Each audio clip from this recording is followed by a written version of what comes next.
Polls are now officially closed in Alabama's special Senate primary. This is a big one. It's the latest in a series of elections to replace former Senator, now Attorney General Jeff Sessions.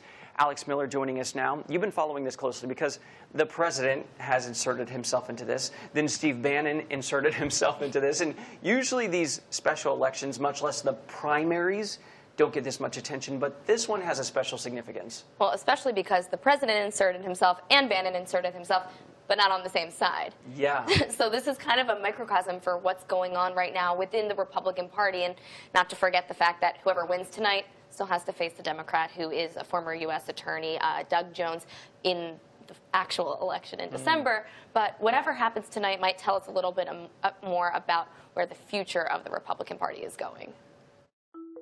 Pick a side of your own party. That's the position Republican voters in Alabama are in tonight as they look to choose their next senator. Current Alabama Senator Luther Strange and former Judge Roy Moore are facing off to fill the seat left vacant by Jeff Sessions after he was appointed Attorney General by President Trump. Strange is seen as the establishment candidate. He's backed by the president and Senate Majority Leader Mitch McConnell. When it comes to reforming Washington and taking on the bureaucracy, I'm telling you, because I've seen him, he's tough as hell. Luther is your man. Moore, who's known for his far-right views, is supported by Steve Bannon. Bannon says Moore is the better choice to pass the Trump agenda, despite the president's support for the other candidate. Mitch McConnell and this permanent political class is the most corrupt and incompetent group of individuals in this country. The president and arguably his one-time closest advisor are for the first time on different sides. A decision in favor of the controversial judge would be a signal to establishment incumbent Republicans that they could be in trouble come the 2018 midterm elections. So one of the reasons that we're so focused on this election is because who's in the race. Yeah. Roy Moore is a controversial figure. He has been for decades. So I took a look back at what he's done in his career that has made him such a high-profile character. He's been booted from job after job and investigated by the bar. But now Roy Moore is well on his way to tackling Washington. The Vietnam vet would only be one voice in a body of 100 senators. So why is this such a big deal? Well, he's been a judge, but he's also got a history of not following the law. And it's all in the name of religion. We're taking that religious liberty and sweeping it under the carpet. As someone who is supposed to understand the Constitution and create our laws, he could make for a pretty controversial figure in Washington. Moore has already made headlines over the last 2 decades. Let's take a look back. When he first became a judge in Alabama, he hung a small set of the 10 Commandments in his courtroom and began his court sessions with a prayer. Despite being told to take the commandments down and stop the prayer, he refused, and nothing happened. Then, shortly after he became Chief Justice of Alabama, he decided to take it up a notch and import a 5,200-pound granite block of the 10 Commandments. He did it without consulting his fellow justices, and protests supporting him erupted. This time, he was removed from the job. Despite his tarnished legal reputation, he's seen as a hero by many on the religious right. They believe he isn't afraid to stand up to the government by fighting for the Christian values they see as under attack. A decade after his removal, that following re-elected Roy Moore back to the bench. Once again, he invoked his religious beliefs, this time about same-sex marriage.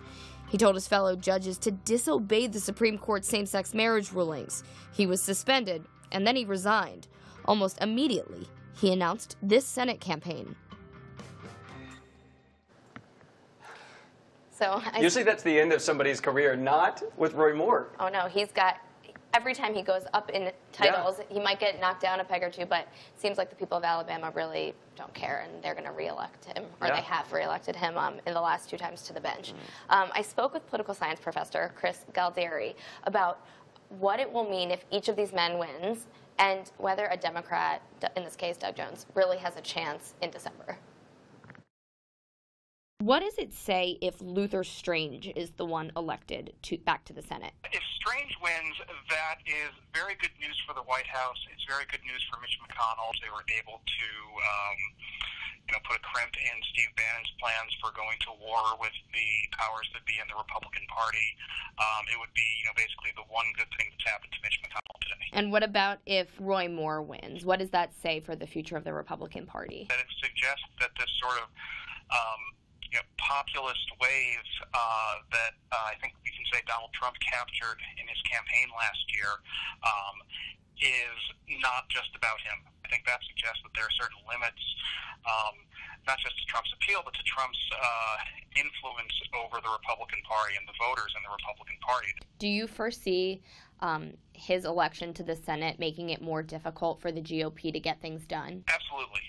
He's given a lot of indications that he's not really interested in being a team player in the way that somebody like Strange is. He said last week that he would not vote for Graham Cassidy if he were in a position to vote for it because it doesn't go far enough in repealing the Affordable Care Act.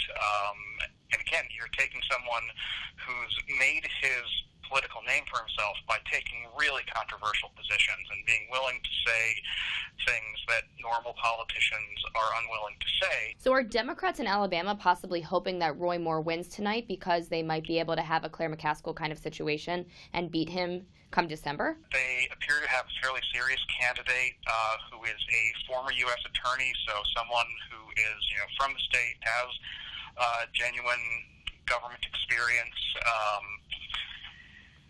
But Alabama is still Alabama. Alabama is a very conservative state. If it does look like Doug Jones, the Democratic candidate, starts to get his sea legs, does start to become competitive, I think what will happen is a lot like what happened toward the end of the general election, which is a lot of Alabama Republicans, their party affiliation will take over. If there is a Republican who can lose a Senate race in Alabama in the 21st century, it's probably someone a lot like Roy Moore. I think the prospect is always going to be present that he will do or say something that is so egregious, so offensive, so over the line that, Republicans stay home. That's a good point. You think of Todd Aiken a few years ago where he got the nomination, but then he went so far over the line that people said, no, I just can't take that. But I think of 2018 when you do this package, Alex, because many people are watching this, not just for the Bannon-Trump rift, but also because thinking, what's going to happen in the future? This could tell us where people are at. And we live in such a different world than we did when Todd Aiken was running. His comments were egregious, but then we had the 2016 campaign, and we went to a whole different level. And, I'm told not to look at just who wins tonight, but also who wins in December as far as what the margins are. We've had a couple of these special elections since President Trump took office, and the margins have shown that the Democrats are slowly gaining steam in places that just last November they lost handily.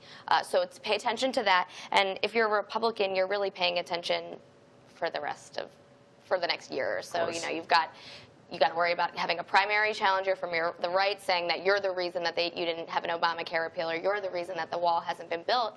But then you have to be centrist enough, for lack of a better word, that you can get some Democrats to vote for you in the general election as well. Yeah, because if in Alabama it's a squeaker for Republicans, that points to a problem. Yeah, it's a very red state. Alex, thank you. We're back with more of The Why right after this break.